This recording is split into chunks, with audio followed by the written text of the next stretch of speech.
Welcome back to the official GeekSpeak podcast. I'm your host, Sean Williams, and joined as always is my co-host, Josh. Fritos are my blood, Rudy Rudolph. This is the podcast where we watch movies, make movies, play games, and more. What else can you ask for? And Josh, I don't think I've ever actually seen you eat a Frito, but they are your blood. Well, I do, in fact, eat Fritos, so maybe they are my blood. Who knows? Maybe they are. And almost every episode, we go through a different Disney Channel original movie, or DCOM, DCOM for short, and we see how in a short period of time, the biggest media company on Earth, Disney, caters towards solely children with a large sample size, and we'll see quality changes, etc. And today, we're going to talk about Jumping Ship, which is the sequel to Horse Sense, which we have watched on a different episode previously. So, pretty neat. This one, though, has no horses, but it does have pirates and a deserted island. So, that's pretty nifty. That raises so many questions, and you'll find them out in just a few minutes, or a few seconds. I don't know. Structure, I forget it. Anyways, continue talking. So if you're new to the show, welcome. We talk about a DCOM usually, and then followed by news of the week, and then a main topic, followed by our super weird story, which we'll explain when we get there. And today we do actually have all four topics for the first time in a while. And the DCOM we will talk about right now. So today we watched Boat Sense. Or as it's properly titled, oh my voice, hold on. Josh became an alien today. Correct. Or as it's properly titled, Jumping Ship, the sequel to Horse Sense. That's why I'm calling it Boat Sense, because neither title makes sense. Well, Jumping Ship makes sense enough, but why is it still called Horse Sense? Don't know. When we do a sequel for DCOM that we've already seen, we go back and listen to our old recording instead of watching the original again. We just listen to what our thoughts were in the first one. And I will say, in this movie, the ADR problem is not as bad.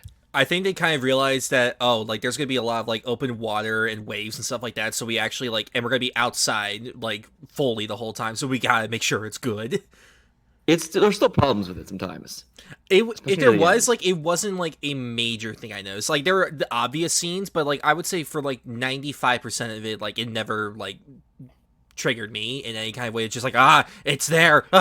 So this DCOM, there's a lot of stuff in it.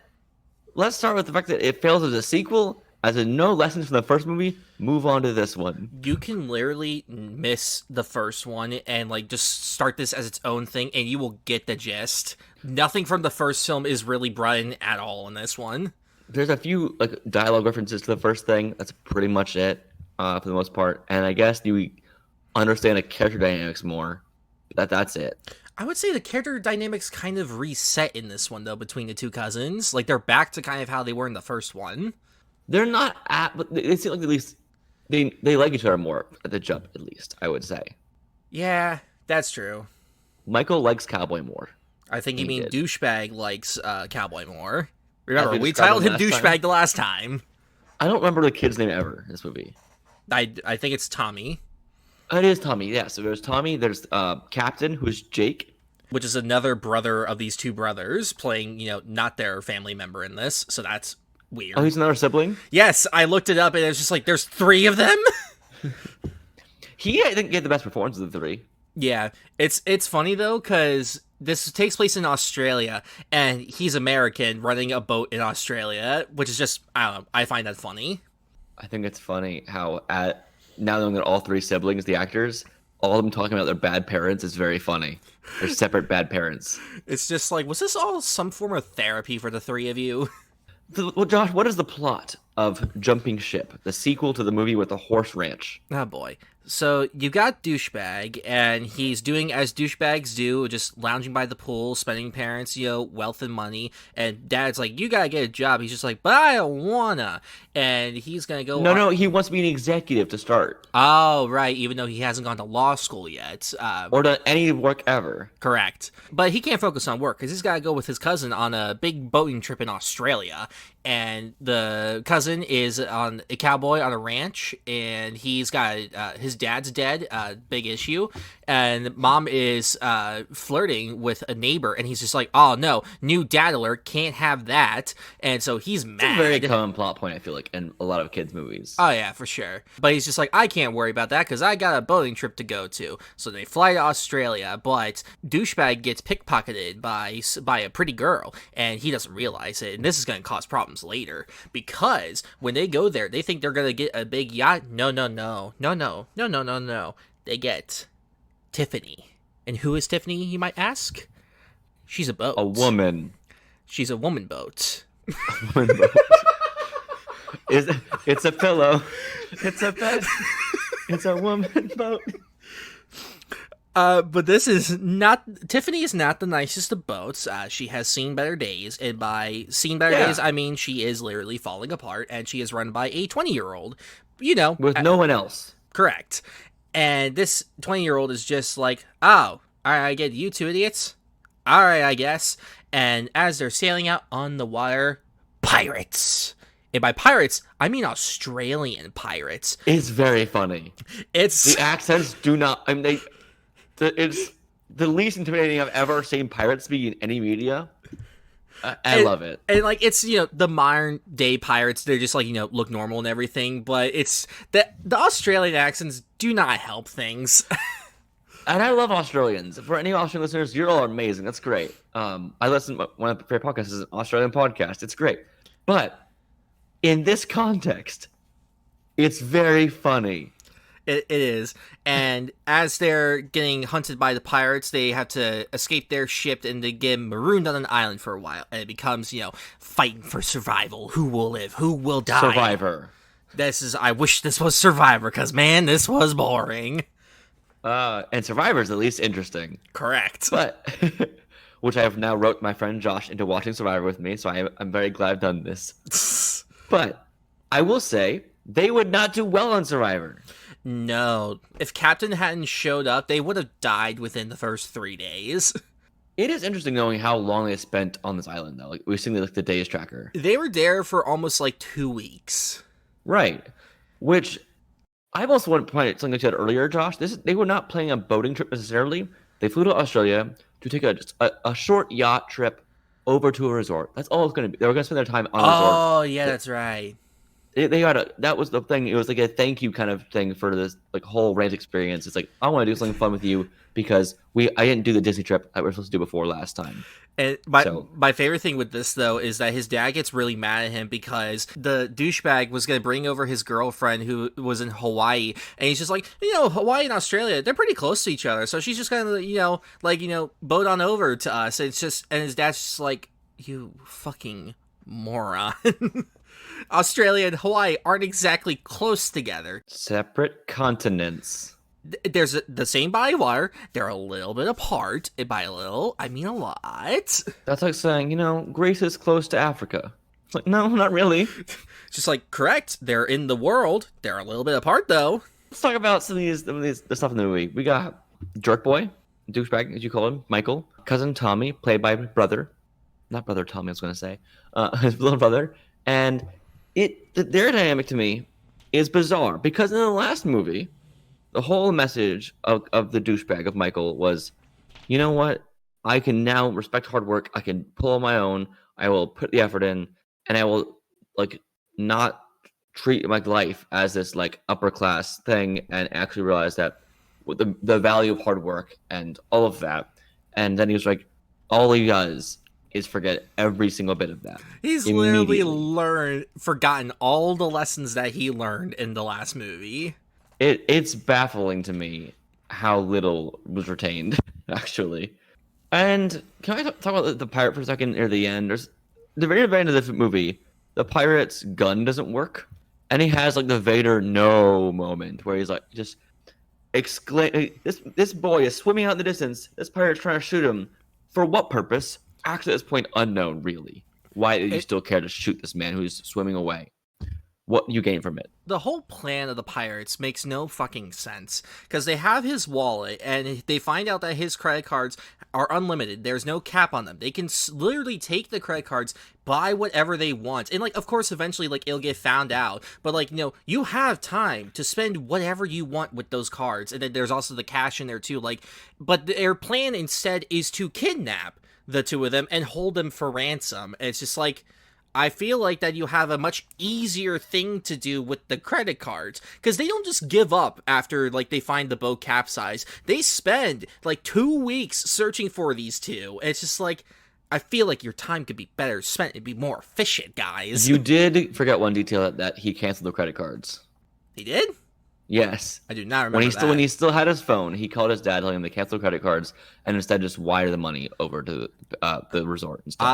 I retract my statement then on said plan. The fact they didn't think of that, though, they're dumb. The fact that the ship was capsized, no one's on it anymore. It's like, you know what? Let's keep chasing for dead bodies, basically. Let's search all the islands in the area. It's just like, guys, your time. Please be more efficient at your pirating. You mean piracy? That's sure. Nay. This is such a... I'll give it this. It could have been better.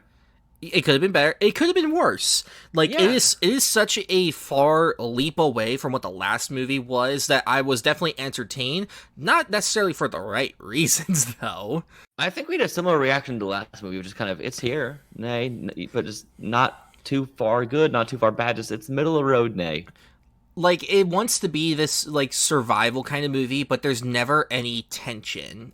No, they have, like, a montage of them having fun in the water and stuff. Yeah, like, having fun, like, Captain is really good at survival stuff, so, like, they have food, they have shelter, like, there's never any problem that they can't solve, so it's just, like, this is not how Castaway was. Like, you gotta be more like Castaway. Like, come on. Castaways.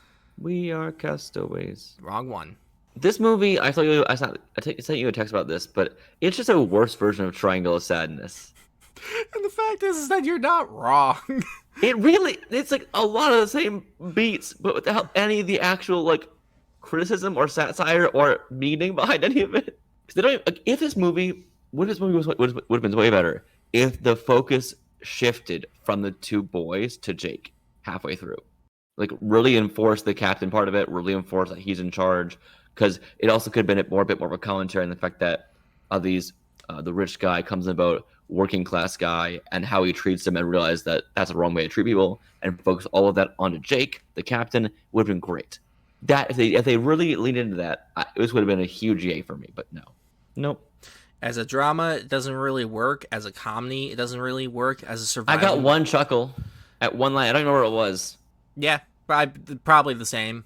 Actually, I laughed at one point early. Like I said, the villain pirate, the main villain pirate, when his gun doesn't work, he's like, no, and like screams in the distance, like, in so much anger and agony. That made me laugh, but I don't think it was purposeful. But he played it so seriously, and I appreciated that.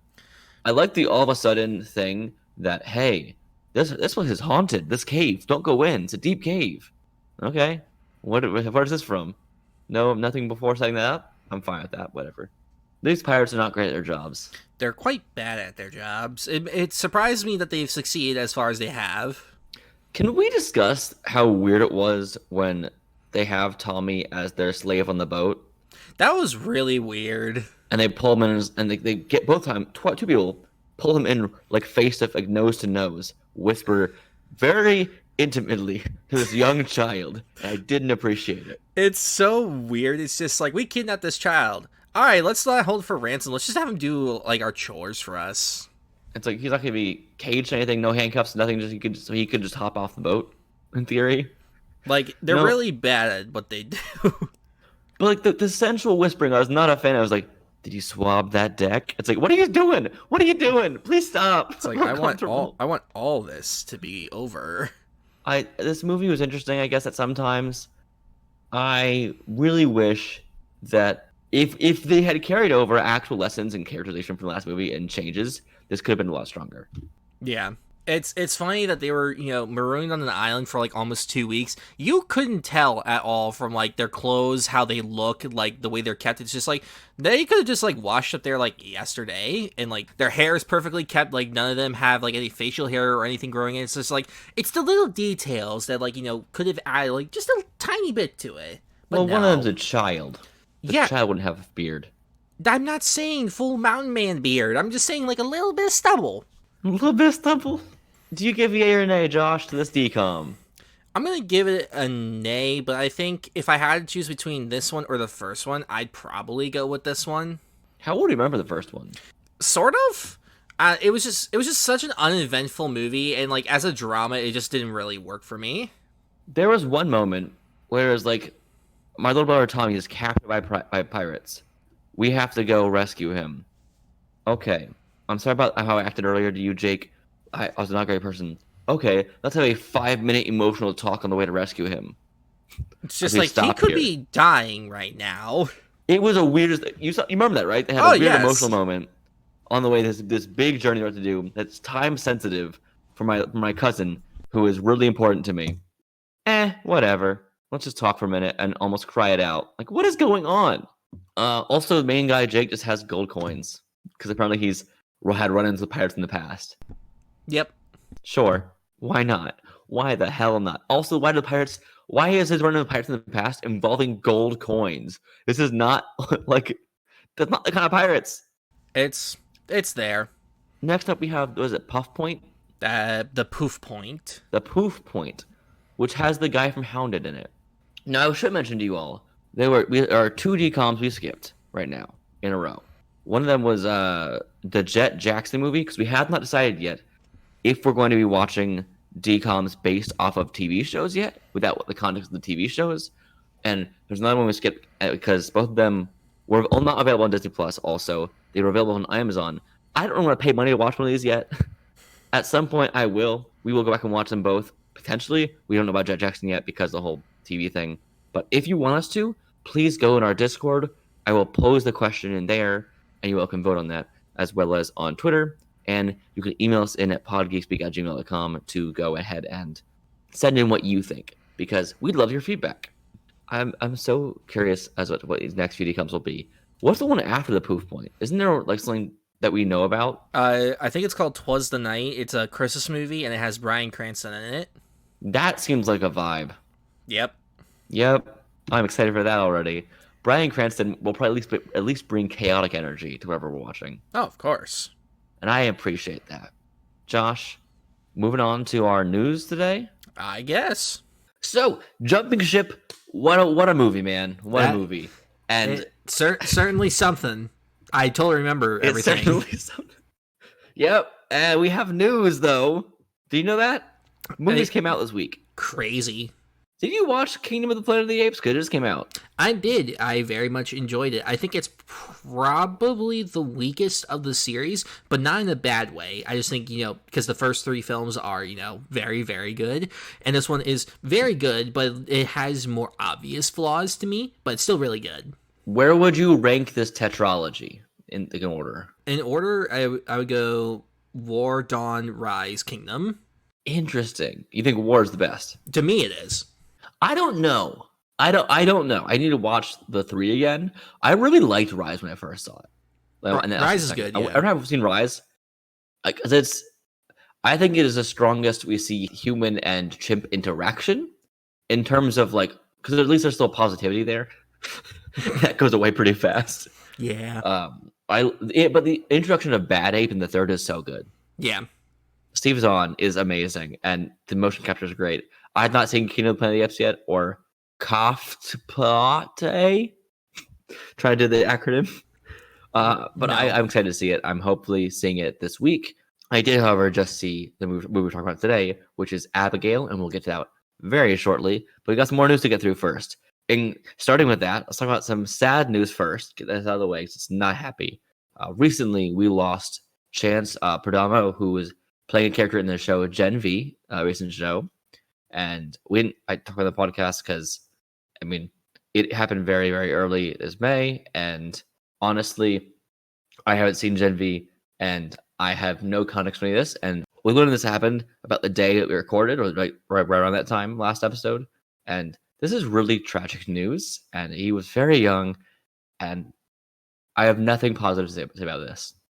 Yeah, it's always a shame when you lose someone like that, and especially so young, like when their career is really just starting to take off, and just you constantly think about what could have been, what could they have done, with their careers, Right, and their influence and all that kind of stuff. A whole life of hopes and dreams, a whole life of hopes and dreams just is gone now. That's not what you want to hear today. But the producers of Gen V have stated that they'll be recasting, they'll be restructuring season 2 now to move forward without the character, to try and respect his family and the legacy of both him and his character. And whether or not that was the right decision, not really up to us, but I respect whatever's going to happen as long as the family is okay with it. It's always one of those things of just how do you go forward with this kind of stuff. Like, do you continue it or do you not? And I don't think there's usually never a clear answer.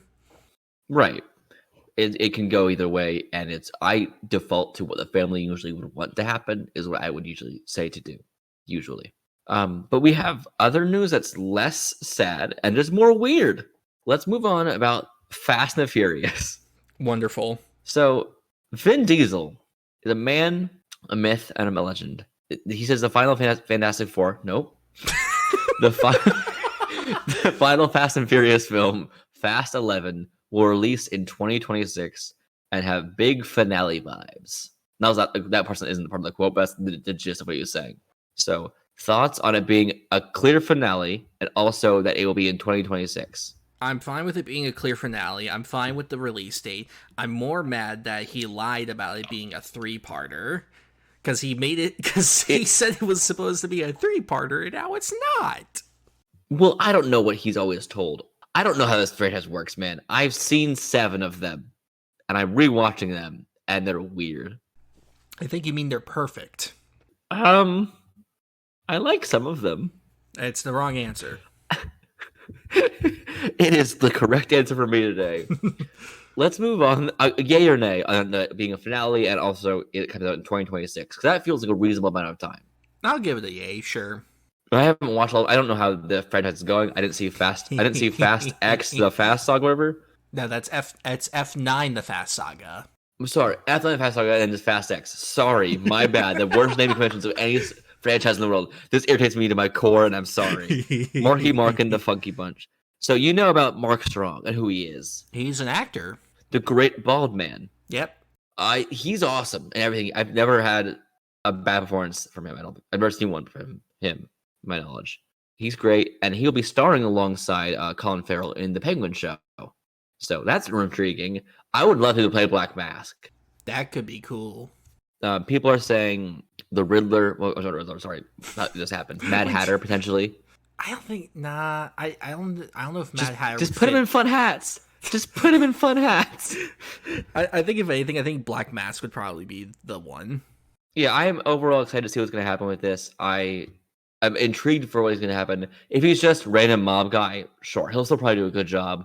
But it'd be cool to see him have a bigger, more iconic role. Yeah. But overall, yay on that. I like the idea of him coming in it. Speaking of Batman, though, and villains, Multiverses, the game that came out, sort of, and then stopped coming out, and it's coming out again.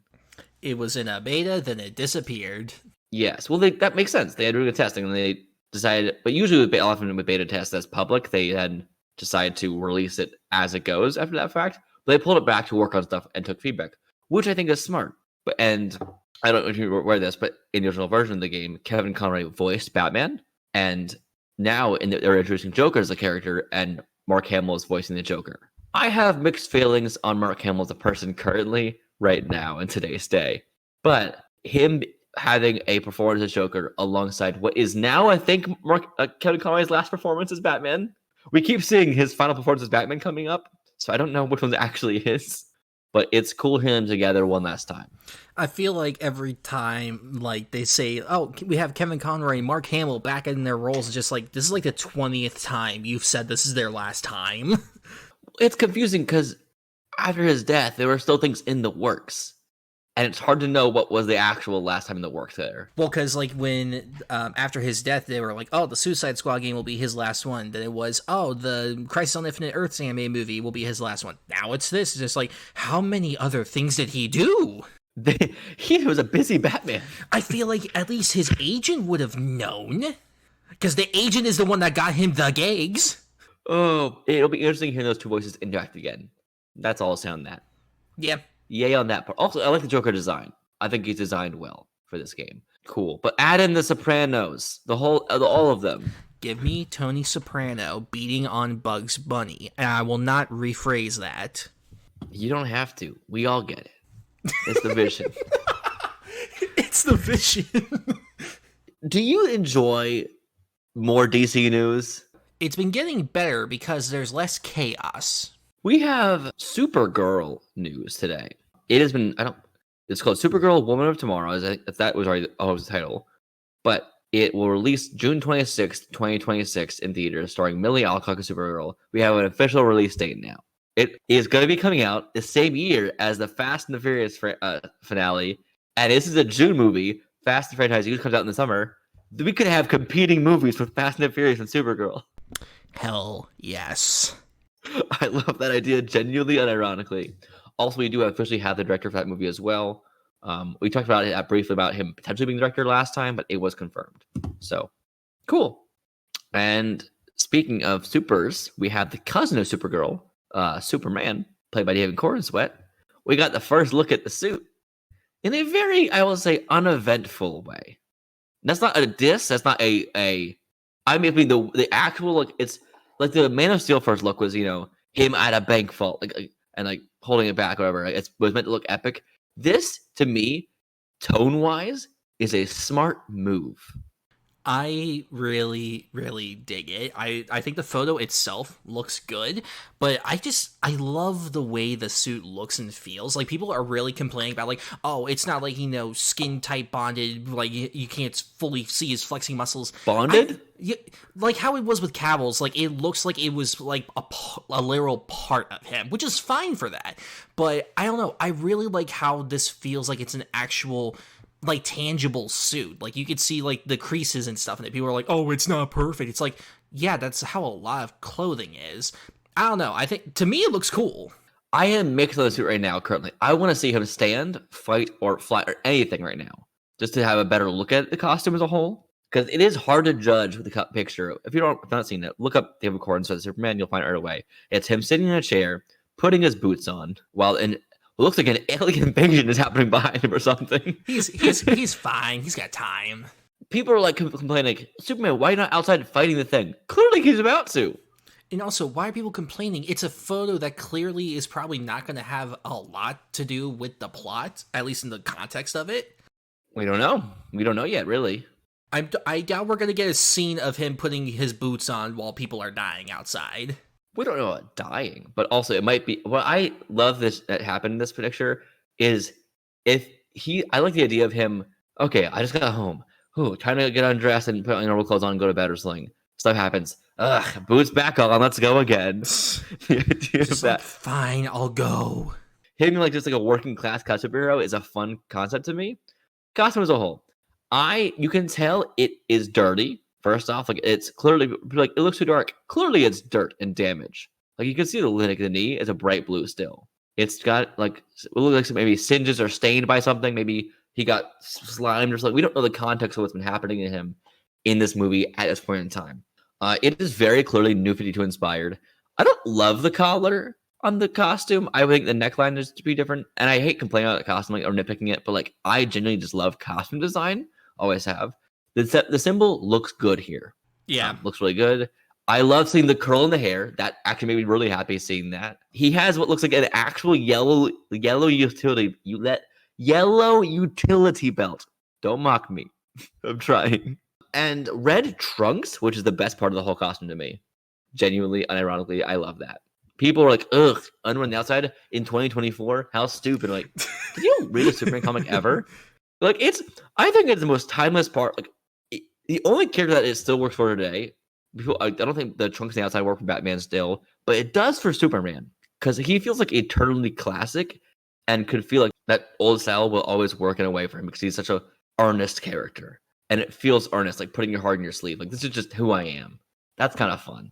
Yeah. And it's supposed to look silly and dorky. Let Superman be dorky, please. The costume overhaul, it's cool. People are it's too many lines. It's too many lines. Did you see Henry Cavill's costume? What was with the weird side line belt thing? People love it now. That costume got trashed when it first came out. People always love to find things to bitch and complain about. It's just the nature of, comic book fans. The color is throwing me off. I think that until I see him stand, it's going to look weird. It's going to look a little weird just sitting, because the shoulder pads kind of move a little bit. It bunches up like this because it is a costume. Like you said before, the Henry Cavill costume, I can't picture him getting it on, putting the costume on. This looks like a tangible thing. This was hanging in his closet probably. I like the idea of that. in the Raimi films, when you see the Spider-Man costume hanging up in the closet, that's the same vibe as this to me. Mm-hmm. I like that. The cape also looks long, which I like too. I like a long flowing cape. What do you make about the thing in the background? Do you think it's just for this picture? No, I think it's got something to do with the villain. I don't think it's going to involve Lex. I think it might be something to do with like Brainiac or something. People are like, it's Godzilla, the pink beam. Which I think is very funny. If all of a sudden Godzilla shows up, I would laugh my ass off. But we do have like Green Lantern. We have Guy Gardner Green Lantern in this movie. We have like a lot of some space kind of threats in this movie. We have Hawk Girl in this movie, or at least share a whole version. So we don't know what's going to happen in this movie fully, and I'm very curious to see. So I give the suit overall yay for red trunks. Yeah, I'll give it a yay because it looks cool. We got details on Lord of the Rings news. I remember a long time ago, like many months ago at this point, we talked about how Lord of the Rings wants to do wants a franchise out now and do more. We're both like, okay. My thought was just give me more Aragorn. That's not what we're getting first, at least. It's never, they always pick the wrong thing. And explain what the wrong thing is here. Well, first off, an Aragorn movie when he's like being a ranger would have been cool. Like you could call it a Strider or something. That would have been kind of cool to me. No. But we do have something else coming in theaters 2026. It's being written right now. Peter Jackson will be producing, so it'll probably be a similar aesthetic to the last movies. It's supposedly the same canon as the previous movies. I'm going on a hunch that it is because Andy Serkis is directing it. Yes, Andy Serkis will return, also starring as Gollum, and direct the film in a movie called The Hunt for Gollum. And also, fun fact about this. There was a fan film on YouTube that was been up for 13 years. They copyright struck all of a sudden because of the name. We love that. They did revoke this after they got pulled out for it. They like, oh no, sorry, never mind. They undid it, but it was a mistake. Clearly not a mistake. Oh, what probably happened though is they just put anyone that had that name out there just said don't use that anymore. But then, of course, people found out and got mad. It was up for 13 years with no problem. And all of a sudden, you choose this name now after this point. Yeah. I don't care. Like, it's... Like, I don't think Gollum's an uninteresting character. He's a very interesting character. Genuinely. I don't need a whole movie about him. No. We have two of them. We have 3 movies with Gollum in it already. Kind of 4 if you count the Fellowship of the Ring, like, scenes where he's like, Shire, Baggins, and in the shadows.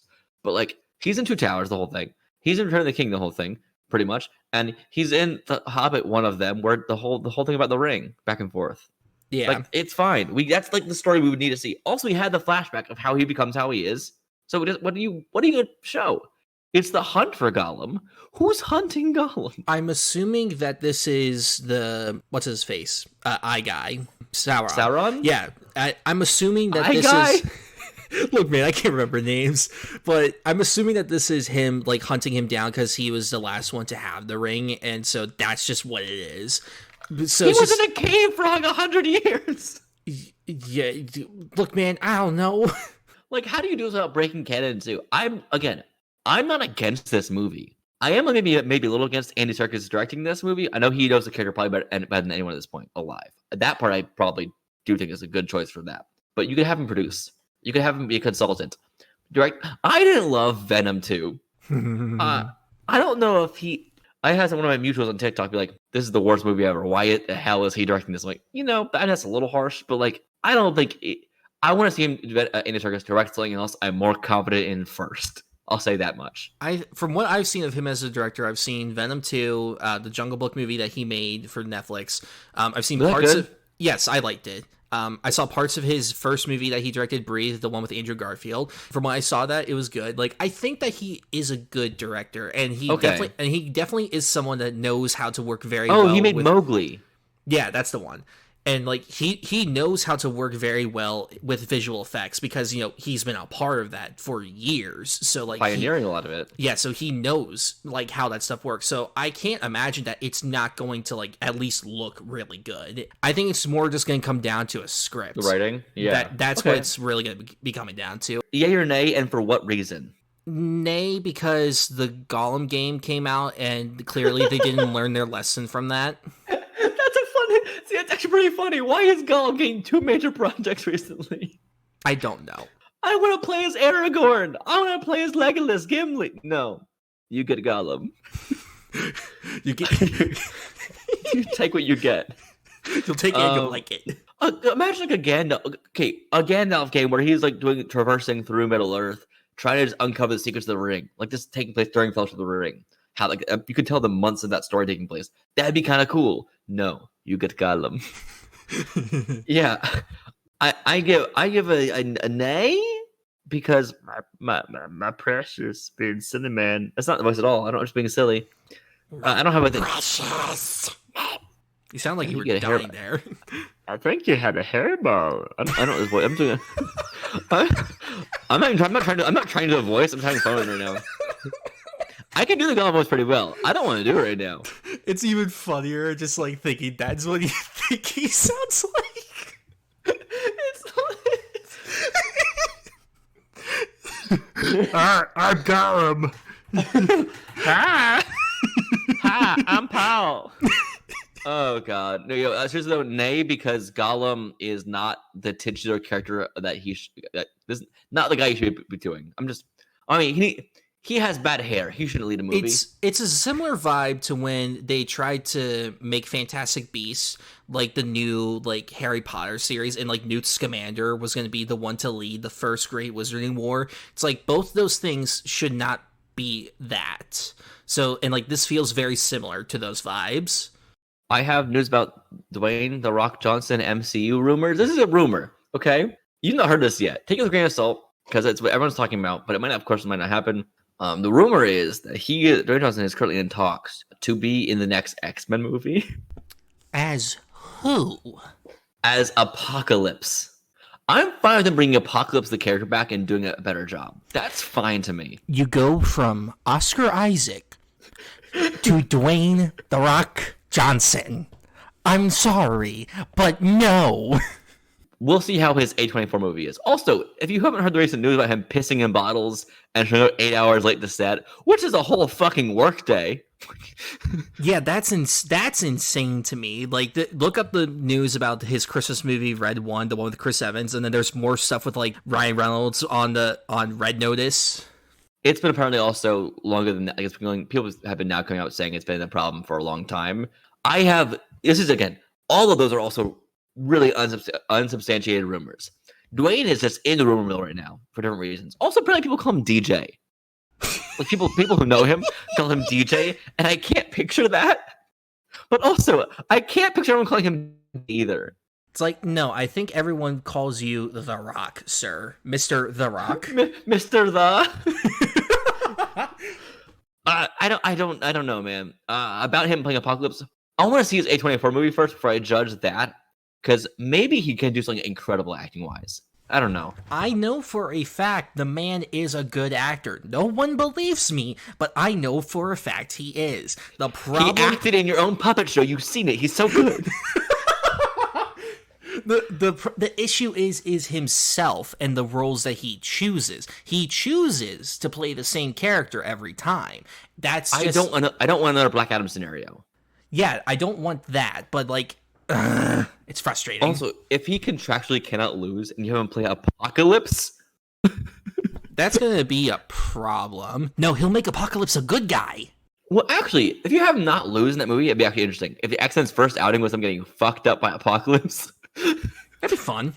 That'd be fun because you could do like a Apocalypse overarching arc of the story, but I don't want Dwayne in the MCU for 10 years being Apocalypse. And be like the hierarchy of powers are to change in the MCU. I don't want him in the MCU. Period. I don't know. I think there are roles for him. I don't know if this is the role for him. Does that make sense? Yeah, I don't want him. He screwed. It wasn't his fault. DC died. He ruined your puppet show. What are you talking about? You saw him act. That's how you know he's a good actor. You're swearing on your life he's a great actor, so I think it's something personal. Just watch Pain and Gain, my God. Nay. If it is true, it's a nay for me. Actually, I'm going to give it a yay for the chaos of it. You know what? Sure, I'll go yay. Let's get some chaos in this bitch. Fantastic Four casting that happened also. We got John Malkovich here, Natasha Lyonne, cool, and Ralph Ineson, all cast in Fantastic Four. John Malkovich and Natasha Lyonne do not know. We do not know the roles are yet in Fantastic Four, and Ralph Ineson is playing Galactus, confirmed. And I want to know, everyone's hating on this cast. If this were a fucking A24 movie, it'd be like best cast ever, everyone. People would be going nuts. But because it's cape shit, people are like, oh no. This isn't what I wanted it to be, so that means it's bad. It's like we've been doing this every single time one of these movies comes out, and every single time everyone's like, they were so good in that role. It's like, motherfucker, you were just mad about them being cast a second ago. People are thinking they should have John Malkovich be playing Doctor Doom. Like, he is 70 years old. That would be so funny. That man talks so slowly too. I am John Malkovich. I am Dr. Doom. Victor Von Doom. I don't think he is a good contemporary against Pedro Pascal to be Victor Von Doom. No. Personally. No.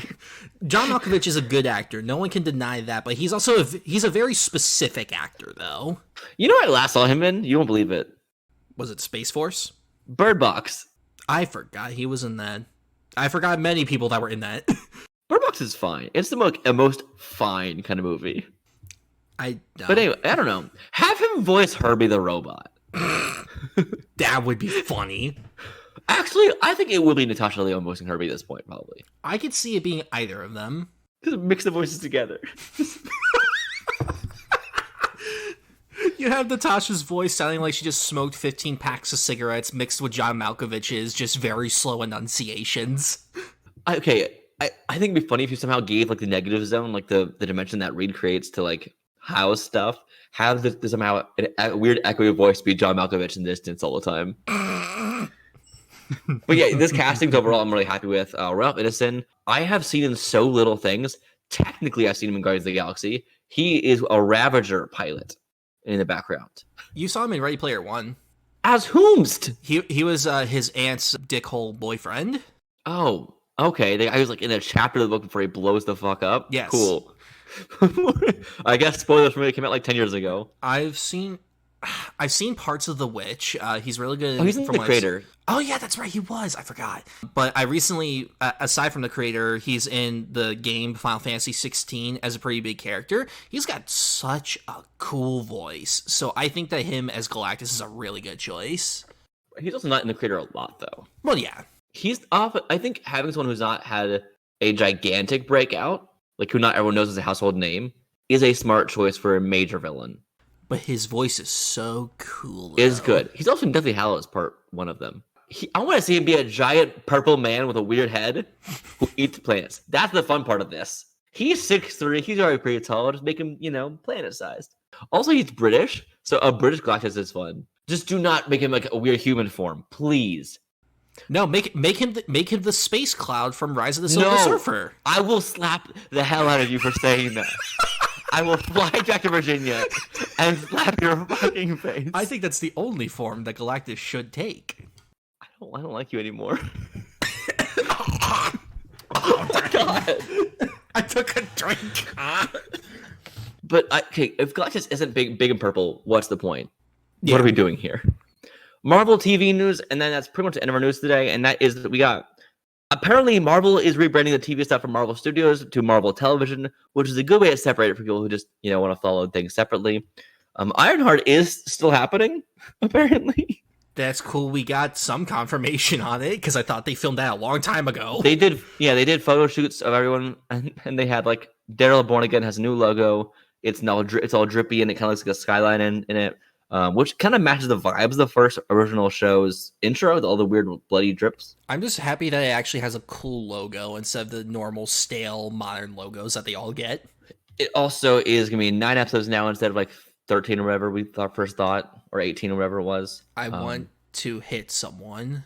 I don't know. Slap me, I'll slap you. It'll be fine. I'm fighting you for the cloud comment. You're fighting me for saying it's okay for the 9 episodes. Fine, I guess. Wait for the podcast episode where you hear us slap each other. That would be really weird on the audio only. Yeah, I don't know. Sure. I don't know. All Marvel TV news is a little weird. We did learn, at least I learned, that Alden Ehrenreich will be in Ironheart. That poor man. He just can't. He can both catch a break and also can't. He's getting a lot of breaks. He's getting the treatment that what Mr. Battleship got, Gambit. No, except with it, no, because no one Mr. Battleship. I know here Taylor something. Kitsch. Taylor Kitsch. The problem is that because all the stuff that he was tied to outside of Friday Night Lights was bad, so people said he was a bad actor. No one's saying that about Alden Ehrenreich. They're just not watching the things that he's in aside from Oppenheimer. People didn't love Solo though. It's very mixed. There are people that say it's the greatest thing since sliced bread. I think Solo is fine. I think it is mediocre. Yep, it's like I get to think of like a 5 out of 10. Like this is just here. God, what if I watch it? What if I watch it again soon and I have a revelation that it's actually good? I mean, we can do an episode on it. I'm fine doing another episode in that Solo because I haven't watched it since it's freshman year of high school, college. It's so dark. It's shot so dark. Woody Harrelson's in it. Oh yeah, I forgot about that. Also, so is Ray Park as Darth Maul. Oh yeah, I remember when they tried to tease that, like that was going to be a thing. Was that supposed to be for like more Solo movies? What was that supposed to be for? I don't know, man. I think they're trying to expand out the weird like thief people more. I guess. I don't know. This is our news, though. We're moving on. Our main topic today is Abigail, the vampire movie. That's kind of just fun. I loved this movie. So you're gonna give it a yay already before we can get into it? Very much. My girlfriend gave it 5 stars on Letterboxd. Like she's like, this is fantastic. She's like, I don't know why I love it so much. I'm like, I think it's fun. Okay, it'll be non-spoilers first, and then spoilers later. We'll have timestamps down below so you can skip ahead. If the timestamps aren't a little right, it's because they're adding the episodes on most places. So just keep that in mind when you're going through it. Yeah, I think it's really fun. The plot, basically as a whole, is rich guy's daughter gets kidnapped, taken style by a group of best of the best, heist people. Also, this movie is a heist at first. Yes. They steal a girl. It's a kidnapping, but that's a kidnap. What is a kidnapping if not a person heist?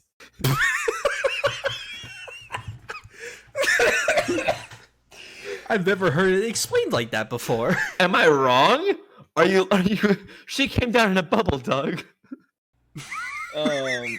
Yeah. So we have the human heist. Actually, not a human heist. That's kind of the whole twist. And they're like, okay, we steal a girl. Try and get $7 million each of us.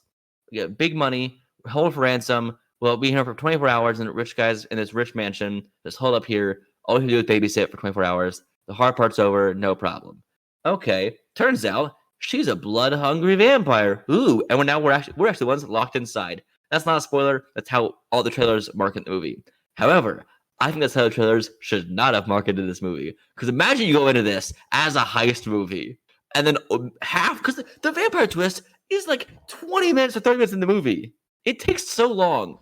I feel like at one point that's how it was supposed to be. It wasn't supposed to be marketed that way, but then they kind of realized like there's not a whole lot we can do without revealing that. Right, and I worry that it would get worse ratings if they didn't market it correctly. It's funny. It's very funny. It's from the same people that made Ready or Not, Scream 5, and Scream 6. So like they have the vibes of comedy horror down very well. Also, I want to say right now up front, rest in peace to Angus Cloud, this is his last role. Yep. Unlike Kevin Conroy, we know definitively this was his last role. That's not a diss to Kevin Conroy. I'm still confused on what his last role would be. But this was also for Angus Cloud's last role. He was hilarious. Every time on screen, he stole the show. He was great. Yeah, I've always liked him since I saw him in Euphoria, and I wish that he got to do more before his passing. This made me want to watch Euphoria just for him. He's good in it. I mean, this movie also gives sometimes Renfield vibes, but not in a bad way at all. Yep. Yeah. There is odd vampire logic in this. I like this movie tries to establish vampire logic by like, hey, we'll reference vampire movies. That's stupid. Okay. And then follows the rules to a T. Well, it sort of. Some of the things don't work. Some things don't work. You're right. Like the onions. Sammy, those are fucking onions. I don't know. I've never cooked before. That was funny. Who was your favorite performance overall in the movie, you think? But okay, I'll consider it now. Besides Abigail herself. That's a tough one because I love the whole cast. I think I gotta go with my man Dan Stevens. He was having a blast with this. I really loved him in it. I've seen him in like 2 things. Beauty and the Beast and this. You have seen him in less things than I have. Yeah, I technically heard his voice in the Sea Beast, but movie-wise, I've only seen him in those 2 things live action. And that's so funny to me, going from Adam / the Beast singing Evermore to him being this kind of character. And we won't spoil anything about the character, but he has an interesting progression in the story. I really liked Big Buff Elon Musk in this. That's exactly what I kept thinking. It's not a diss to the actor. He's a Kevin great Durant. actor. Yeah, Kevin Durant's a great actor, but Most like I feel pictures like of it him was.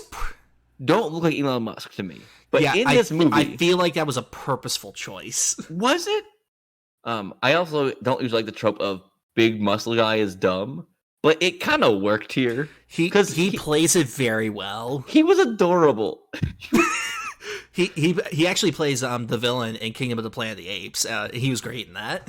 There is at least 1 or 2 characters I wanted more of, because at spoilers, I guess, I'm not really, but like joking me saying spoilers, not everyone makes it out of the vampire trapped movie. Wow, what a shock. I know. And it kind of does give like the same vibes of like a Scream kind of movie, or it's like a slasher movie, because and we get like, the still like, will there be the final girl moment with, our previous final girl? That's always going to be a question. This, because Melissa Barrera, who also free Palestine, hell yes, we stand by you, Melissa Barrera, for that. Woo. And I thank you for your woo, Josh. It's a supportive woo. I think she's a fantastic actress. She's fantastic, and I have seen her now in The Heights, Scream 5, Scream 6, and this, and she's great in all of it. Yep. And she apparently, people are like, is your whole career ruined because of Scream? She's like, she has more things coming up apparently. Like, she already has more deals made, supposedly because of her speaking out as well, which is good. I am all for that. Dan Steve, okay, I'm gonna think my performance in this movie. It is between Melissa and Kevin Durant. Kevin Durant or Angus Cloud, because both of them, Angus Cloud was, I laughed so much.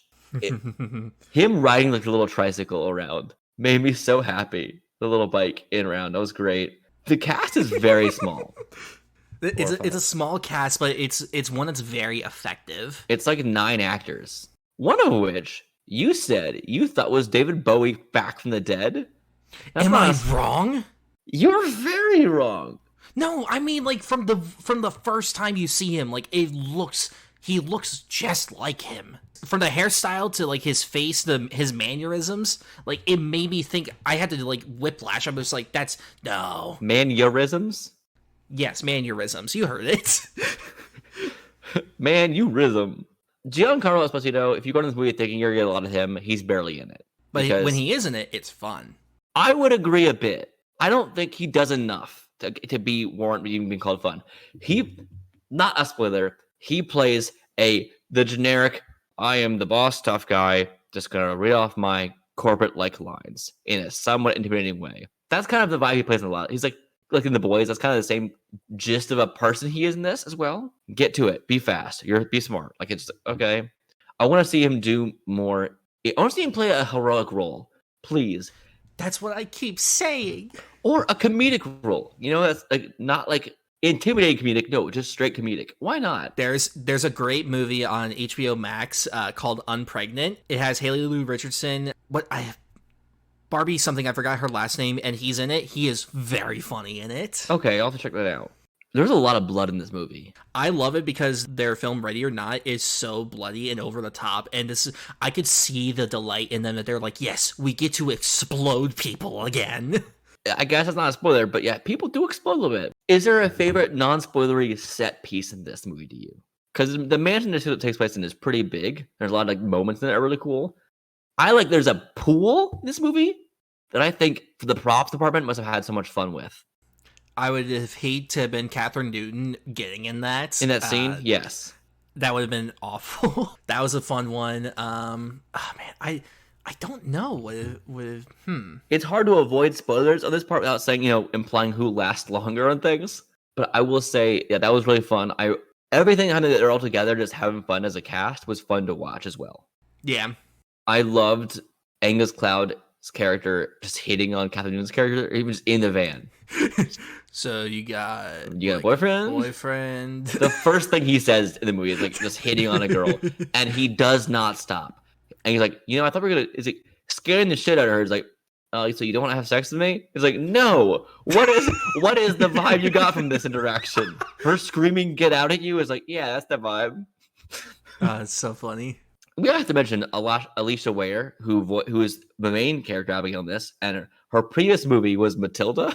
I knew I recognized her. Yeah, her first 2 movies were Matilda and this. I knew I recognized her. And then she's in Wicked Little Letters, which I think isn't that recent, but came out like it's recent. Just came out. Matilda was 2022 at the end of the year. Yeah, so Wicked Little Letters is labeled as 2023 on Letterboxd, but it was probably festivals last year. Yeah, I just saw that today. She doesn't have a huge role in it, but she is good. Man, now I gotta go back and watch Matilda again. She also is from 2020 in a short film, or not short film, sorry, in an 85-minute feature film called 2x2 Overboard. It's an animated film that I feel like she's probably not in a lot of, but that's fun. That was technically her first role ever. 2 biggest roles have been Matilda and this. And she kills it, both metaphorically and literally in this. She is a delight. She is so much fun. I love the parts of when she's acting like a normal girl, and then just instantly just switches it off, and she's like, "All right, time to kill some bitches." I do like that we don't know what vampires are capable of in this universe at first, and we learn as we go. Yeah. Did garlic ever work on her? No, she sniffed it and was just like, it was just kind of in a mocking way. Garlic had no effect on her. Okay. Because I don't remember if they actually got garlic or they just used onions. No, they found garlic. So, if you're not aware, Catherine Newton's character in this movie, Kid doesn't cook. And so she found onions thinking it was garlic, which is amazing because they also do not look alike. God, that was so funny. I think it's funny to me, as a viewer, I often think about the lack of light in horror movies. Mm-hmm. But then I thought about a discussion I heard a long time ago, which is we should not expect people in movies to know what genre of movie they're in. Yeah. Like, to them, in their heads, this is a heist movie. This is an action movie. They wouldn't know that they're in a horror movie. Like, you don't know what genre your life at any time is, really. But as an audience member, we're always like, turn some damn lights on. This is not a good time to I'll be alone in the dark all the time. Did you have a favorite moment or someone you wanted to see more of without spoiling anything? That's a tough one. That's not even lasted the longest, but it'd be cool to have more scenes with them in general. Doesn't mean they died or whatever. Just, I think it would have been really cool to see a bit more of Dan Stevens' character, because I know he is a prominent part of the movie for a lot of it, but I would like to see a bit more of his past, maybe alongside also William Catlett, who played Rickles, because I would like there's a bit more mystery to him. I think it would be cool to have a bit more. Yeah, I think Rickles' character could have been cool because it kind of implies that he and Melissa Barrera's character have a fling or a thing for each other, but we don't explore it enough. Yeah, and I think they could have played off of that a little bit more of our expectations with that, which could have been fun. But I also kind of just the suddenness of how so many things happen in this. It's just right. Oh, that happened. Okay. Do you want to dive into spoilers for this movie? I'd say we can. It came out a month ago. Yeah, I mean but based on us, that's brand new for us. Yay! Overall, yay this movie though. I don't have major problems. The third act is messy as fuck to me. I thought it was fun. It was fun. Everyone becoming vampires at the end. That's great. I loved it. I didn't. I thought that was stupid. But I did this shit from Dan Stevens. Oh, Dan Stevens' character becomes a vampire, and it's now I'm not gonna work with Melissa Barrera. Now I'm gonna try and kill you. Okay, sure. Because he was just oh, I get power. That's cool. Oh, there's a problem here. I can take care of that. Yeah, I will say early in the movie, I kept wondering, how will this movie actually end? Where is this going to go? Because I don't know what the out of this movie was going to be. And then it kept getting weirder. I loved it. That was great. We got to see Giancarlo Esposito as a vampire. And that's what I was referencing before about we don't get a lot of him, but I don't really love what we do. He's just kind of I'm the guy at the computers. I watch the monitors, and then I'm going to bite someone and die. Okay. But overall, it's just really fun. Rickles dying early on, I think, was fine shock value, but didn't add enough for them to make him seem like a main player. The thing I have with his death is not his death, it's how the hell it happened so quickly. Because, like, how did she get out of her room? Yeah, that's never explained on any of the scenes when she's disappearing, really. Like, we don't know if she has, like, some kind of super speed kind of thing, or if she can, like, actually turn into a bat and, like, squeeze out of tight spaces. We don't really know. Well, she did just kind of pull the cuffs off her and back on at some points. Like, she could do that. And I mean, to be fair, there's probably other secret passageways and stuff in the house that we didn't see. Yes, but the fact that she just, like, downstairs with the rats and stuff and then back up immediately after that, her movement didn't always make sense without knowing the layout of the house at all. Yeah.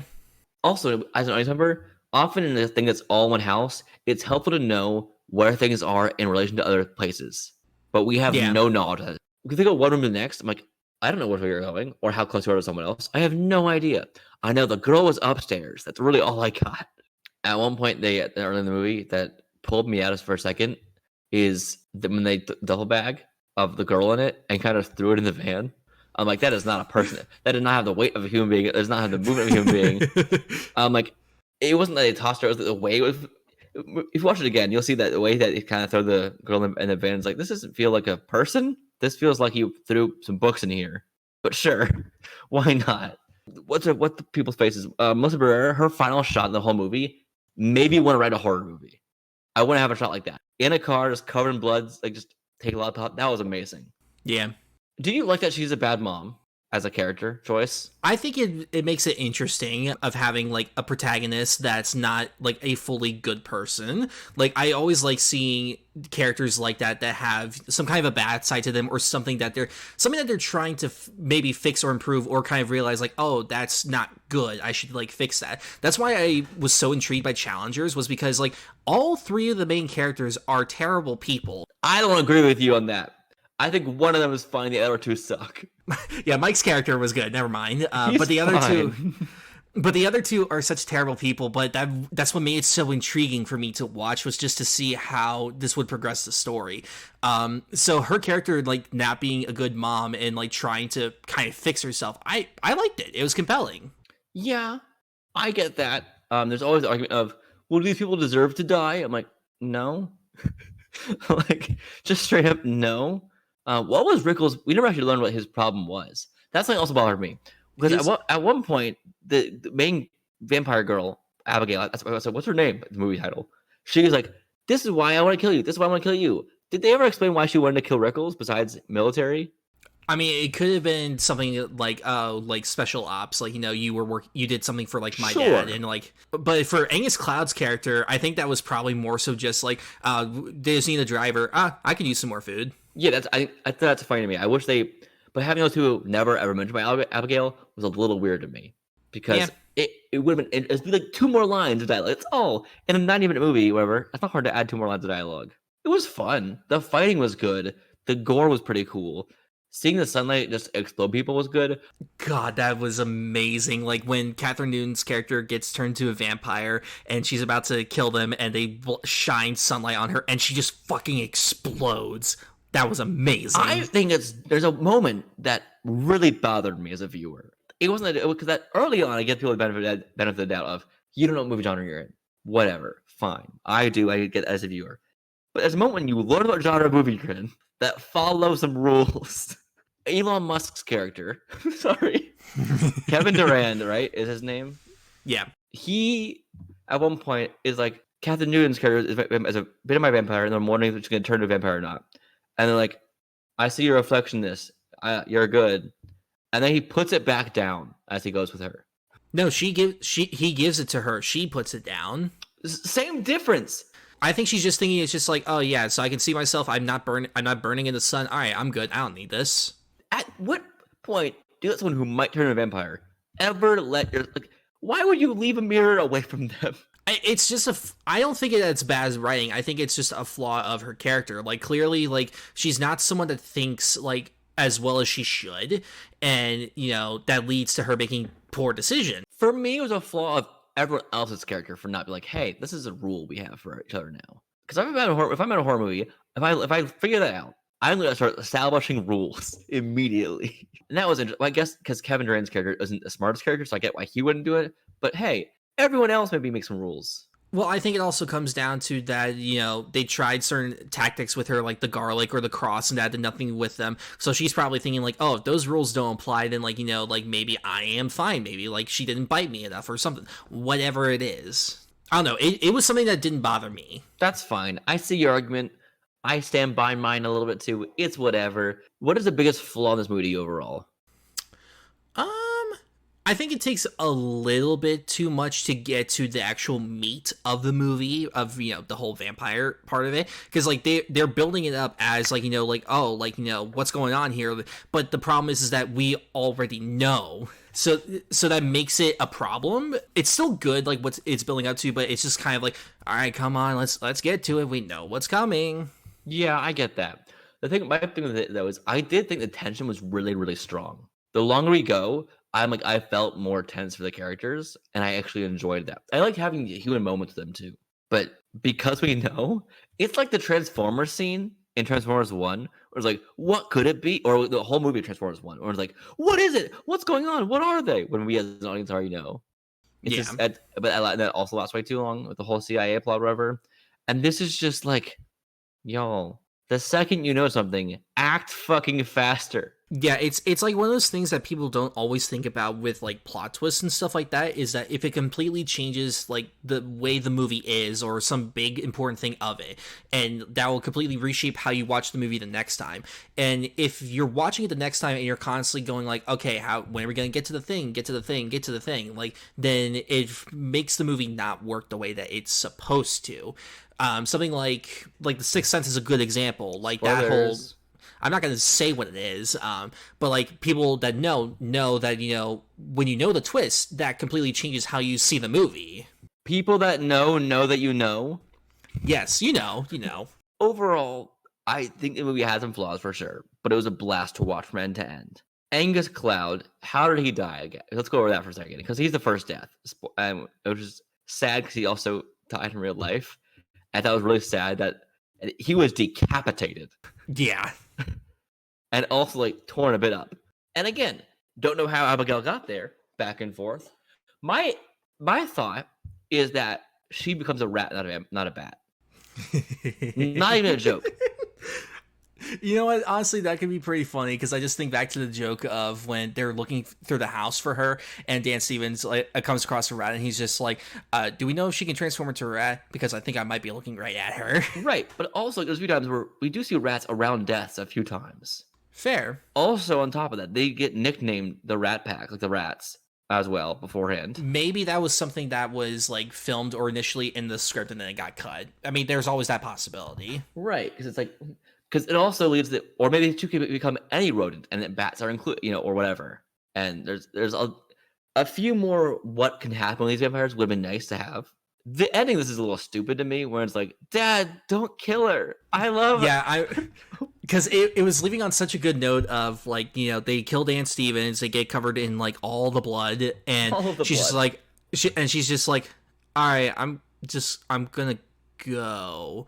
And it's just like, it's such an awkward moment, but it's also such a human thing, guys. Like, if you survive that and, like, the vampire is, like, letting you go, you're just like, yep. All right, I guess I'm gonna go now. Even though she knows everything about you, your entire family, everything. Yeah, but I get why the father showed up, was to kind of, like, finish off Abigail's story, I guess.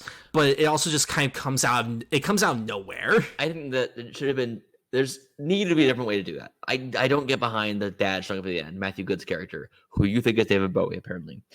He looks so much like him just in that one specific part. I swear. I'm Googling his face now from that movie. Matthew Good, Abigail. Let's see the scene, if I can find a picture. And I'm talking like pure 80s David Bowie. I don't know, man. I don't know. I get what you're saying a bit, but I don't know. Also, the girl who played Abigail, covered in blood, lips down, so much blood all the time. Did you at any point get, this is gonna probably sound stupid, let the right one in vibes at any point? No. I think there's like the idea of like kid or teenage vampire kind of stuff. It's like, it reminded me of that a little bit.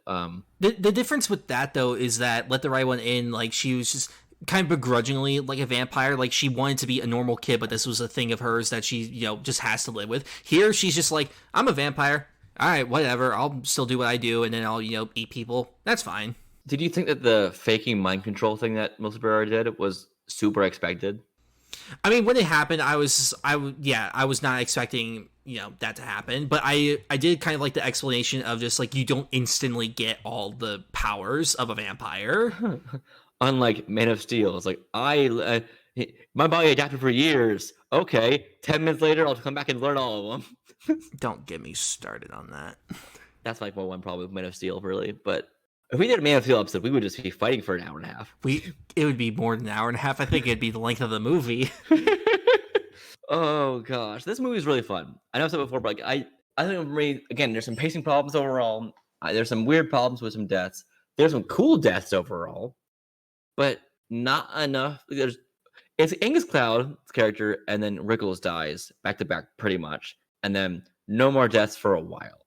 Yeah, because it goes into like a typical like whodunit thriller of just like, they don't know who did it, like who could have done this, like what exactly is happening, but we already know what's happening. That's the problem. And it also does this slasher moment of like, okay, now we have a core group of people we can watch and go with and see how it goes. But then just start with those people, or maybe start having deaths trickle down, like more and more through, like more paced out throughout. I don't know. It was weird that she got like slasher vibes for two of them back to back, and then started playing with her food all of a sudden. Yeah. Like what switched in her mind to, oh, now they know. Now I'll start playing with them.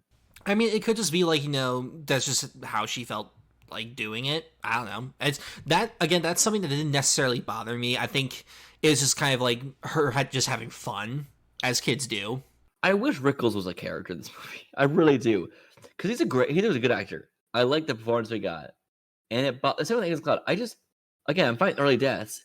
And don't allude to like being more of the character and then never give us more, or really, really lean into we have a lot more of the character established early on. That way the death matters.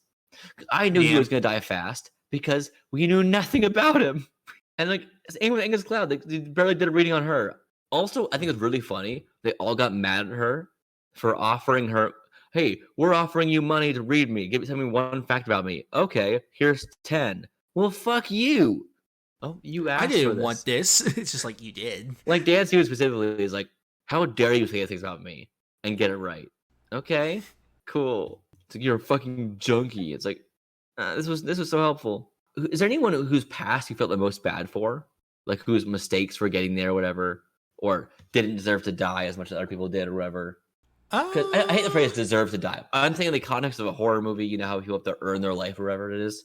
I think probably Catherine Newton, who is just like a rich bored hacker. Yeah, and she just took money from like the wrong person.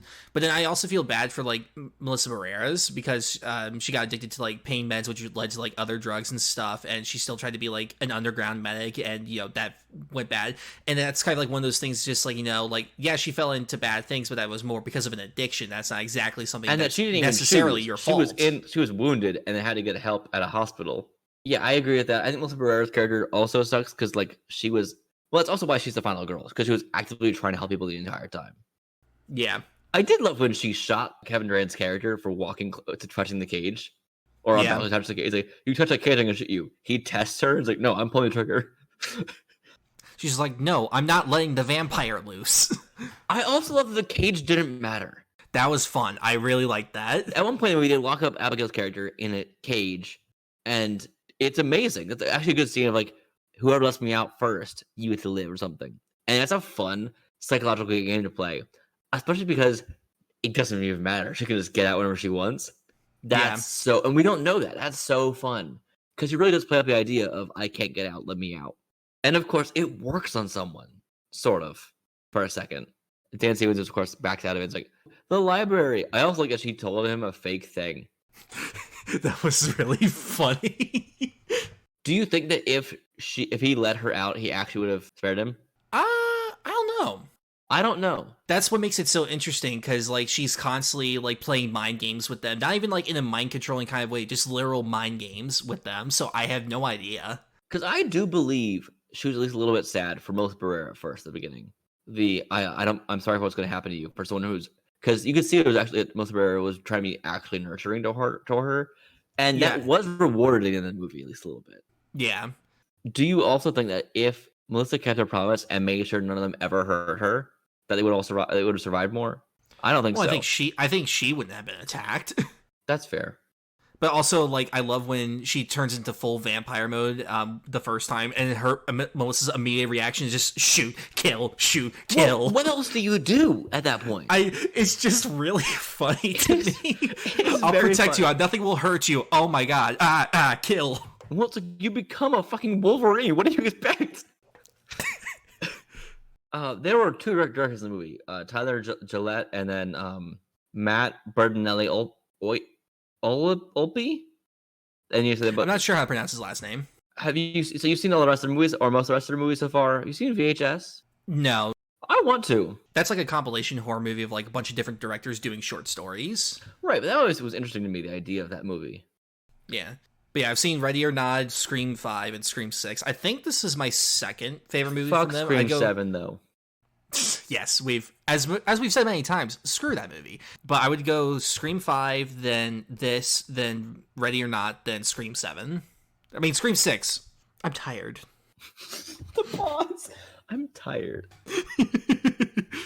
Are there any of these characters that you wish would change the order, like how long you saw them for? Instead, like if you could get Angus for more versus Catherine for more, or would you prefer a what if story where we had Catherine as the final girl or something, or if we had if Dan Stevens won, would you have liked that or something? Any different outcome would you have preferred? I think I would have liked Kevin Durant's character to live just a little bit longer than he did. Also, he's the Blob in X-Men Wolverine. I know. He's also in Real Steel and Scooby-Doo 2. He's been in a lot more things than I realized. He's the Black Knight Ghost. We don't actually ever really see a face for it in Scooby-Doo 2. Might just be because he's really tall. Yeah, he could probably wear the armor. That's probably why. Yeah, I think that the outcomes are fair. It would have been an interesting choice, though, to have Dan Stevens actually come out on top at the end. Yeah, because there's a part where I was just like, what if we don't get a final girl in a traditional sense? Yeah, because he's a dick. Yeah. Not Dan Stevens. I don't know about him. I'm saying Frank's. I also don't actually know most of their actual names in the movie. Well, we do, but they don't go back. We don't address them by that. It's interesting. Abigail reveals their real names, but then it doesn't address them by their real names. That's what just I'm goes back to using the fake names. That's what I mean. Like we get their nicknames are like Frank and Joey and Sammy and Peter and stuff. But that's all we get from most of the movie until Abigail's like, your names are this, and this. But then they still call each other by their fake names because they don't actually trust each other still. That's why I got by that. Oh yeah, that makes more sense. It's where I am not the real name to you. You are still just Frank to me because I don't know you as who you are. Yeah, because you've been lying to me this whole time. Why not keep lying? I also feel bad for, I guess, a little bit for Dan Stevens' character at first for like the whole I got in too deep and then I felt bad for my life, but then actually abandoning my family, becoming a crooked guy. It's like, what? That was your choice. Yeah, he's just like, I actually like being a bad guy. I think him as a villain was fun, but also really bland. I don't know. I liked it. He had like this cockiness about him that was a lot of fun to watch. When his glasses were covered in blood, that looked awesome. That was so cool. I think he looked the best out of everyone. He looked the best as a vampire, the fangs and stuff. He looked the coolest because of all the blood, I think it was the slick back hair. I think added to it. And he just had a crazy look in his eyes, too. When we see his eyes, yes. I also really love that Abigail, part of her toying with them, is planting distrust for no reason. Is lying that he told me he's this evil guy who works for my father. Oh, okay. And that's just not fucking true. Yeah, that's just something that I just love. She's just dicking with them just because she can. It was close to reality, I guess, but he was not the vicious murderer that I thought. Also, like, who's Valdez? She is the Valdez, you idiot. Oh, was like, okay, how dumb is Peter supposed to be? I don't care. It's really funny. It is very funny. Overall, I don't have much more thoughts on this movie besides yay, and this is a fun cast. I would enjoy seeing again do stuff that's very different. Yeah, this is a great combination of a cast, and I would love to see them work more together. I want to see Dan Stevens play more bad people. Actually, that's what one of my takeaways from the movie was that. I think, from what I might know, there's a movie he did in 2014 called The Guest. I think he's a bad guy. I don't know for sure. If you want to see him be, schizophrenic son of Professor X, there's the show Legion. I think I've seen like the first like 2 episodes of it. It's a mind trip though. I also love that I went from what Catherine Newton was last in a Frankenstein movie pretty much, and now she's in a vampire movie. Oh yeah. Yeah. Good for her. Good for her. We got all the murders here. That's fun. She killed a lot in that movie. For weird reasons, for some of them. Very strange reasons. There was definitely one that was just like, Very this warranted. is fine.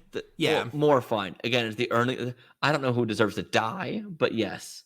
This one of the Letterboxd reviews for this movie is: can a girl just eat, dance, and have fun? God forbid women have hobbies. Save me, tattooed Catherine Newton. Sammy, those are fucking onions. Yep, that's a good one. This is another reason why kids are so scary. Yeah, that's terrifying. Abigail is no Megan. Dan Stevens is no Bill Paxton. This movie is not, but really needed to be 86 minutes. I mean, I guess. I don't agree with that. Letterboxd reviews are always fascinating when people actually, what random people think about a movie like this is always fun. People who care enough about movies to get Letterboxd is a fun group of people to look at reviews from. I also love that she just danced for fun. We had no sense really of strength from her, really. No, besides just like all of a sudden super strong at some times, but not other times. Like sometimes she could break a metal door down. Sometimes someone's arm could stop her. You know? Mm-hmm. A bit of a weird thing there. But besides some inconsistencies and not having clear-cut powers, would you enjoy like a sequel to this or a spinoff of the same vampire type doing stuff? I don't know, because I think it's just the specific type of story that this was that I don't know if I would want to see a sequel. Somehow, I mean, if it was the same people making it, then sure. But I don't think this needs to be a franchise. And final question for this topic is: do you think Melissa Barrera was lied to by Abigail at the end about you won't turn into a vampire? Ooh, because that could be interesting to me. That is the one thing for a sequel that could be interesting. I think if they were gonna go with that, we would have seen something. Problem was is that we couldn't see if her bite was still there because of all the blood. Because we know with Catherine Newton, when she got bit and when she turned into a vampire, her bite healed up. There's a scene in this movie though when we're waiting for someone to turn to a vampire with Catherine Newton that reminded me of in The Last of Us episode like 5 or whatever it was, where we just sit and wait and hope. Oh yeah. And that was really fascinating. Of course, executed very differently. Yes, very. Anyway, that wraps up our main topic for today. Moving on to our last thing of the day is our super weird story, which, if you're new to the show, this is the topic where I talk to Josh about something from comic books or superhero related or comic book related in the world. That could be a previous reality show we had with a game show about people creating superheroes. We had things about Dr. Vampire. We had last episode was Rainbow Boy. So a wide array of things. We had episode 1. There was an interesting one about problematic things that happened. And so if you go back to the episode again, you'll get more context. But today, I'm talking to you about Detective Chimp. Who?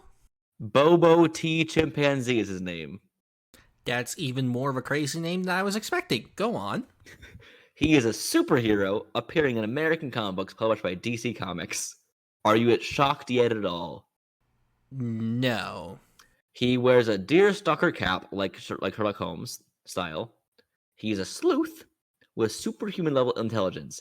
Also, this was I put in here because we had Caesar and we have King of the Planet Apes came out. So I'm like, let's talk about a smart chimp in comics. That seems like also all that started because he wanted to cure Alzheimer's. King is come on, man. So he solves crimes with the help of the Bureau of Amplified Animals, a group of intelligent animals that includes Rex the Wonder Dog, and many others. Like we got Rex the Wonder Dog. I might talk to you about a whole other thing. He has been compared often to Superman's dog Crypto.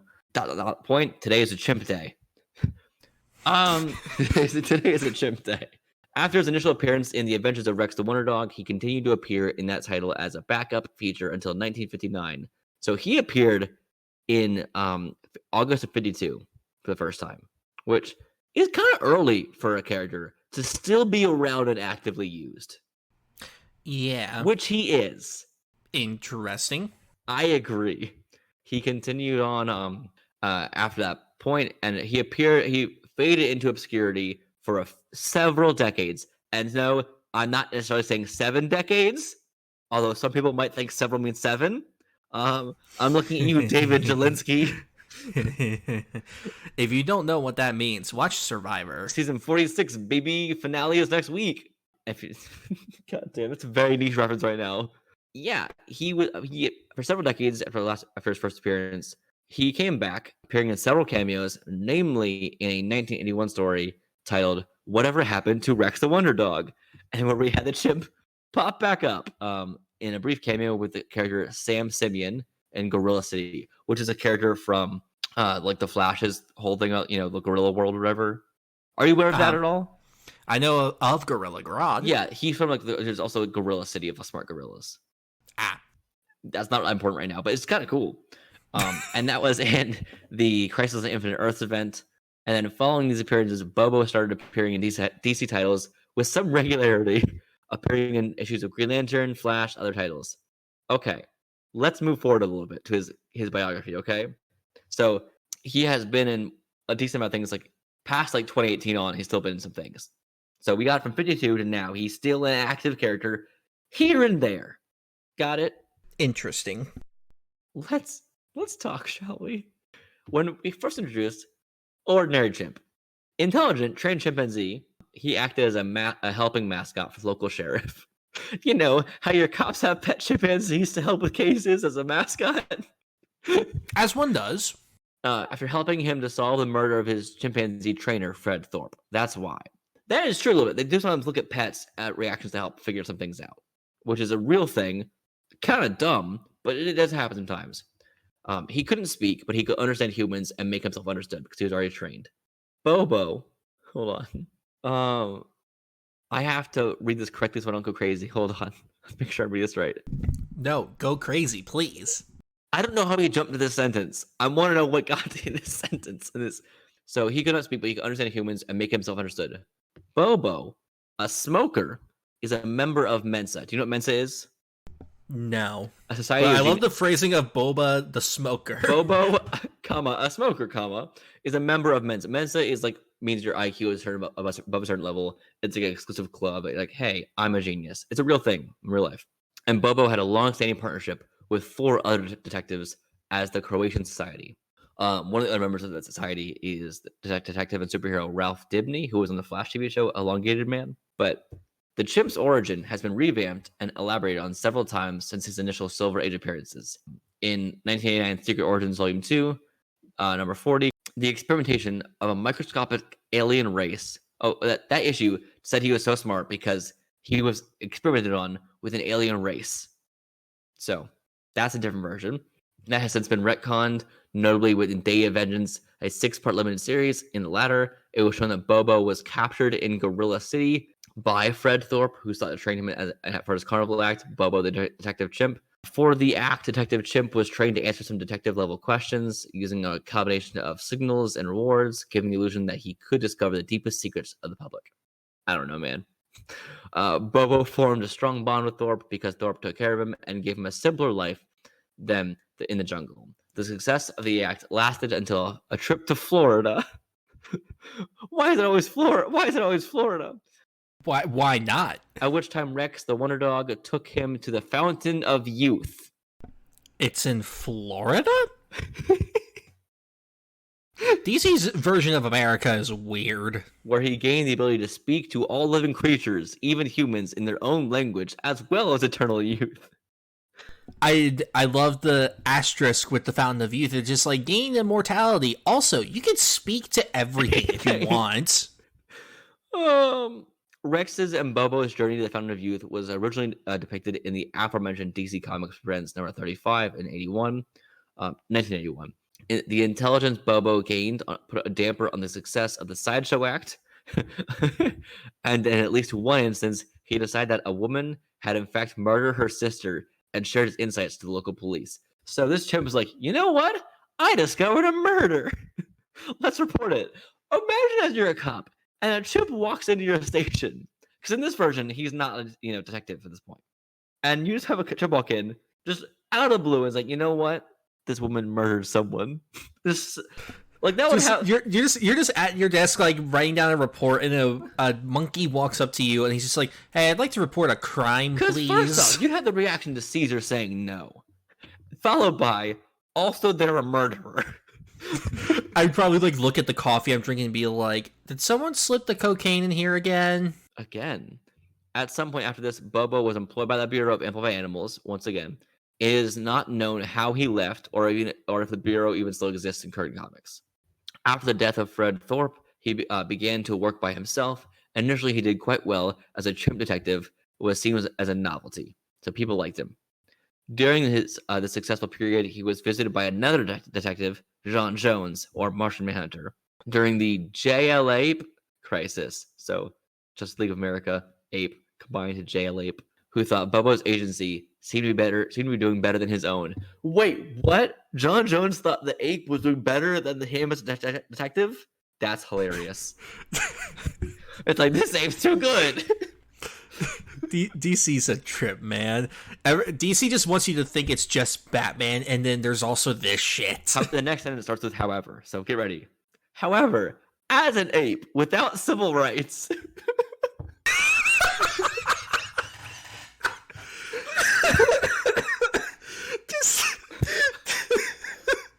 Why is that so funny? However, as an ape without civil rights and being unable to stand as a judicial person, he could not enforce unpaid bills. What? When the public began to forget him, he became an alcoholic. This is the ape, by the way. Never leaving the other dimensional oblivion bar, which changed apparently this is in parentheses, which changed management twice during his time here. So I guess he became an alcoholic, hanging out in an alternate dimensional bar where he gets to get his drinks. Because again, as a detective, he couldn't enforce people to not pay to pay him because he had no civil rights or a judicial person. So this is why he became an alcoholic and probably still a smoker at this point. So Bobo, the nick, is not actually his real name, which he declines to share his real name apparently. So it's not known what Bobo's real name is. How does he have a fake name? I love this. Sounds like someone interviewed him like recently to get his life story. So hold on. Keep in mind, this is the different continuity than the first one, where he was understood, found as a circus helping a detective. That's different. This version is where he was taken from Gorilla City.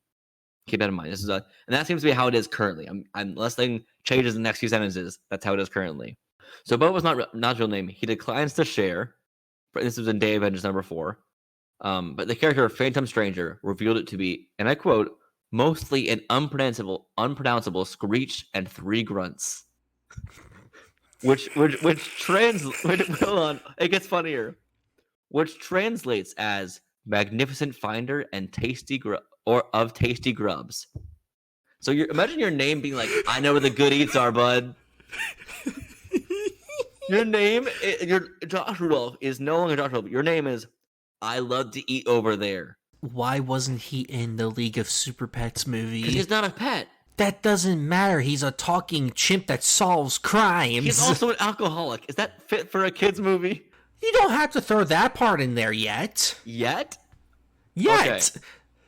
There's more. There's numerous continuity things that happened later on.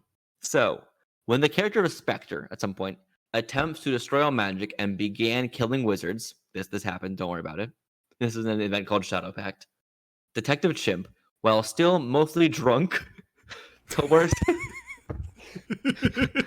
coerces a group of mystical characters gathered from the Oblivion Bar into battling the Spectre. This leads to the formation of the group Shadow Pact. I love just like drunkenly like creating your own Avengers team.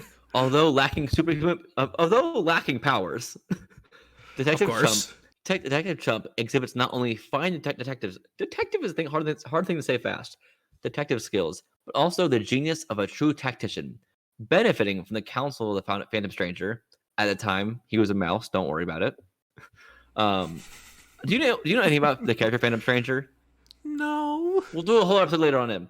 But at the time, he was transformed into a mouse. So, benefiting from the counsel of Phantom Stranger, he devises a plan to use the powers of Black Alice and Nightshade, also really cool characters, to confront the combined menace of Eclipso and the Spectre, who were teaming up at this point to try to kill all wizards.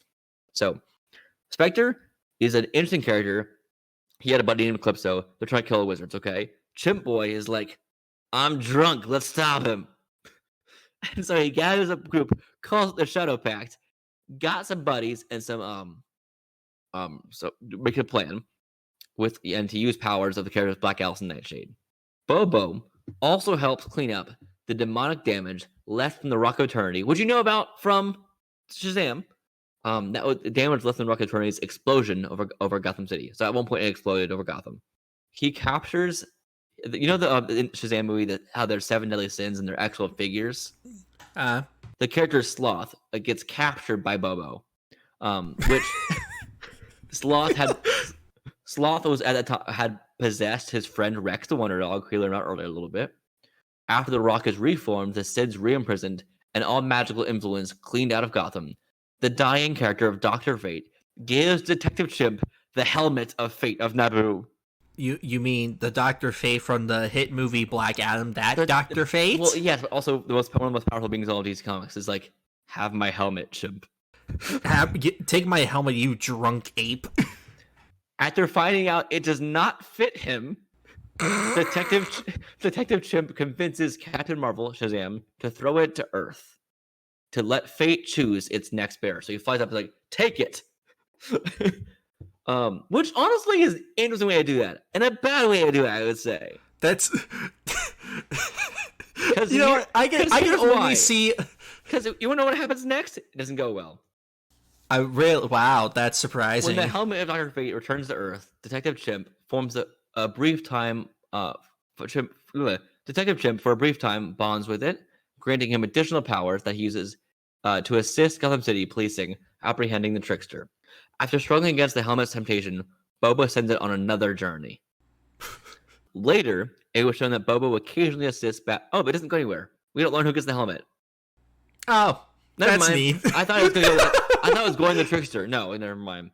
Later, it was shown Bobo occasionally assists Batman in his cases by way of a chat room where they swap theories. You know what? I wish that we got to see Batman working more with a Detective Chimp than anything else. The Riddler is also known to chat with them, but he's unaware of the other two identities. So it's like, hey, Riddler. The Riddler's probably thinking, I'm going to get some good ideas from my new scheme. And it's like, I'm talking to Detective Chimp and Batman. Okay, so are you aware DC has had resets before in continuity? Many, many, many times. So we had New 52 and Rebirth, and then there's pretty much just where we are after that point is Rebirth is kind of current continuity. Things get a bit messy, but I'll explain it right now. In the New 52, Detective Chimp has been mentioned by the character Ambush Bug, don't ask, in the Channel 52 feature sections. He later appears in a brief cameo, not doing much at all. And in the 2016 DC Comics Rebirth story, in a Christmas special story called The Night We Saved Christmas. That's all he was in New 52. So not much. However, in Rebirth, again, not a lot, but he appeared in the Dark Knights Metal event, which is a pretty cool event. Worth reading, I think. He is one of the survivors. Again, he's one of the survivors of an invasion of a group called the Dark Knights. And he is, once again, seen hanging out at the Oblivion Bar. Aside the Justice League, Kendra Saunders, aka Hawkgirl, Dr. Fate, and others. So I'll just hang out at the bar now. Bobo's close friend Nightmaster, the owner, so at this point in time, he is now close friends with the owner of the Oblivion Bar, Nightmaster. And that owner is killed during this confrontation while they're hanging out at the bar. Bobo later takes over the bar and Nightmaster's mystical duties. So Bobo at one point went from a chimp just hanging out, getting drunk, becoming alcoholic because no one paid bills, to I'm now owning the dimensional bar. As one does, you drink at a bar long enough, you become the owner eventually. According to Kevin Malone, that happened. Why was that a plot point in The Office? Why not? It's funny. In the new Golden Age, Detective Chimp accompanied Dr. Fate in looking for the character Deadman, who you might know is from Justice League Dark, to see if they can help them understand Howhat, which is the new guiding force of the Helmet of Fate. You previously was Nabu at the point is Howhat. When a huntress from a possible future arrived in the present after her visit to 1940, oh no, she finds herself in the company of Dr. Fate, Detective Chimp, and Deadman. Detective Chimp states to the huntress that they can do some introductions of a round of drinks. Of course, the Chimp suggests drinks, where Deadman will pay for the first round. So Chimp's like, let's all discuss plans at the bar. I'm not paying. Nice. After Huntress told her tale to them about the future and her encounter with mystical character Perdomo, Detective Chimp and Deadman plan to take the snow globe that was in Huntress's possession to Madame Xanadu, also a cool mystical character. One day, I'll just read you Wikipedia pages on every character with a blue link somewhere, just so you get better context for things, to see if she can provide some answers for them. After getting reading on the snow globe, she informs Chimp and Deadman that they have to get the snow globe back to Huntress, or else Perdomo will kill her without it. Do I know what the snow globe does? No, never mentioned here. But at some point, Detective Chimp with Madame Xanadu, Deadman, and JSA arrive the area Huntress was and hang out with Batman and get drunk again. Do you want to see a picture of Chimp himself?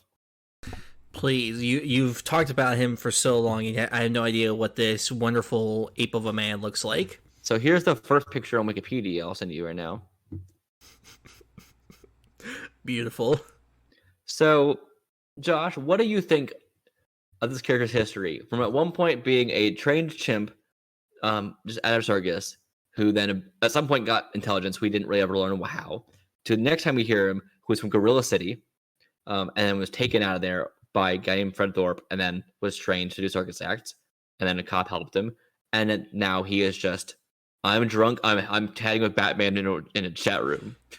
This is a very similar vibe of crazy to the swordsman story that you told me so long ago. Well, Josh, that is our episode. Where can people find you online? I'm at the places. I'm at YouTube, Josh Rudolph, Instagram, J_Rudy16, Twitter, J_Rudy28, and Letterboxd at NerdForFilm28. And you can email the show at podgeekspeak@gmail.com or tweet us with hashtag GeekSpeakPod or at GeekSpeakPod on Twitter. You can follow us on TikTok at GeekSpeakPod or podcast. And you also can join our Discord down below to have real-time influence on our episodes when we talk about. You also can follow me on Twitter at TheTheaterNerd, or you can follow me on TikTok and Instagram at ThatNerdTheater while TikTok still exists in the United States. We'll see how long it lasts. We'll never know. Anyway, thank you so much for listening. It's been a fun time full of vampires, smart chimps, and super suits. Enjoy! Woo!